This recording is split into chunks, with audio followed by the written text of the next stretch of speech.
اکس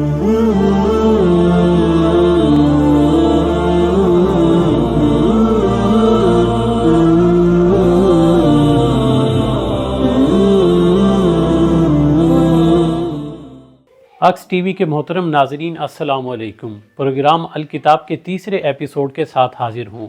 اس پروگرام میں ہم نے آپ کو قرآن حکیم کے حوالے سے ایسی باکمال آگاہی دی جو یقیناً تشنگان علم کے لیے علمی تسکین کا باعث بنے گی۔ اگر ہماری کاوش پسند آئے تو یہ ویڈیو اپنے دوست احباب کو ضرور شیئر فرمانا۔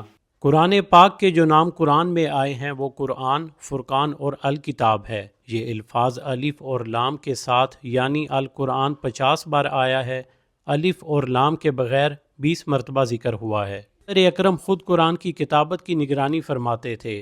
آپ کاتبان وحی کے سامنے آیات تلاوت فرماتے، لکھنے کے بعد اسے پڑھنے کا حکم دیتے تاکہ کتابت میں کوئی غلطی نہ ہو۔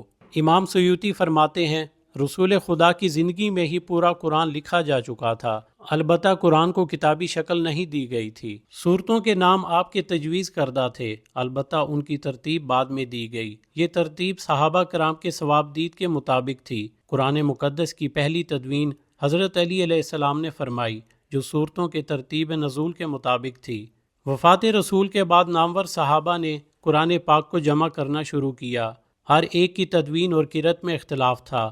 ہر گروہ اپنے نسخے کو درست اور دوسروں کے نسخے کو غلط اور قابل اشتباہ سمجھنے لگا۔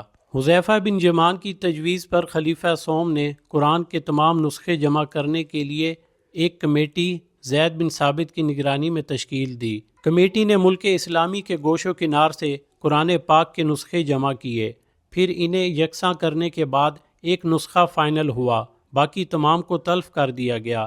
یہ کام 25 ہجری میں ہوا۔ اس نسخے پر شیعہ سنی تمام مسالک متفق ہیں۔ قرآن کریم میں کسی شک و شبہ کی گنجائش نہیں۔ ابتدا میں قرآن کریم چمڑے، کھجور کے پتوں اور پتھر کے ٹکڑوں پر لکھا جاتا تھا۔ کچھ لوگ قرآن کو زبانی یاد بھی کرتے تھے۔ قرآن حفظ کرنے کی روایت ازل سے ہے۔ قرآن وہ واحد آسمانی صحیفہ ہے جو دنیا میں لاکھوں لوگوں کو زبانی یاد ہے اور دنیا کی ہر زندہ زبان میں ترجمہ ہو چکا ہے تاکہ جو عربی نہیں جانتے وہ اسے سمجھ سکیں۔ ان تراجم کی تاریخ بہت پرانی ہے۔ کہا جاتا ہے کہ قرآن پاک کے پہلے مترجم حضرت سلمان فارسی تھے، جنہوں نے بسم اللہ کا فارسی ترجمہ فرمایا۔ دوسری روایت میں ہے کہ سورہ حمد کا ترجمہ فرمایا۔ یوں 4 ہجری میں سب سے پہلا ترجمہ کرنے کا شرف ایک اہل فارس کو نصیب ہوا۔ دوسرا ترجمہ 6 صدی عیسوی میں لاطینی زبان میں کیا گیا۔ لاطینی زبان میں ترجمہ عیسائی راہبوں نے کیا۔ ابتدا میں قرآن کے کچھ حصوں کا ترجمہ ہوا اور پھر 6 صدی ہجری میں مکمل قرآن کا ترجمہ کیا۔ قرآن پاک 950 ہجری بمطابق 1543 عیسوی میں پہلی بار اٹلی میں شائع ہوا اور پھر کلیسا کے حکم پہ یہ اشاعت نابود کر دی گئی۔ اس کے بعد 1104 اور 1108 ہجری میں قرآن پاک یورپ میں شائع ہوا۔ مسلمانوں نے پہلی بار قرآن پاک 1200 ہجری میں پرنٹ کیا۔ اس سے قبل کلمی نسخوں کی شکل میں موجود تھا۔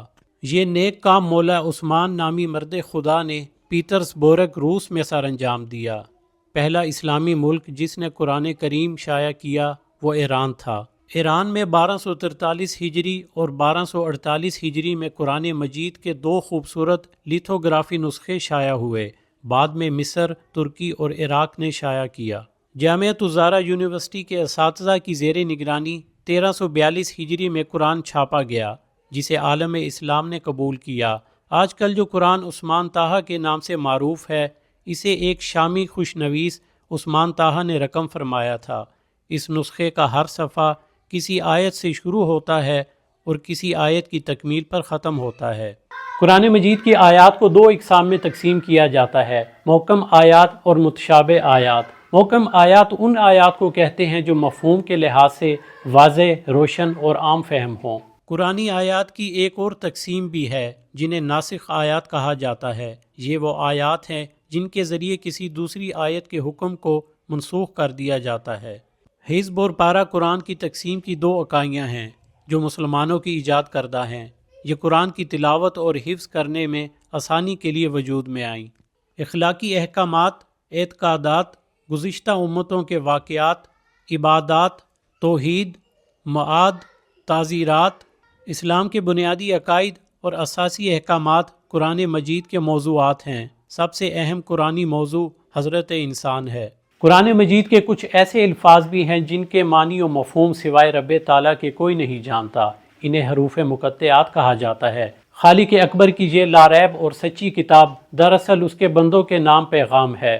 خداوند قدوس ہمیں اس پیغام کو سمجھنے اور اس پر عمل پیرا ہونے کی توفیق عطا فرمائے۔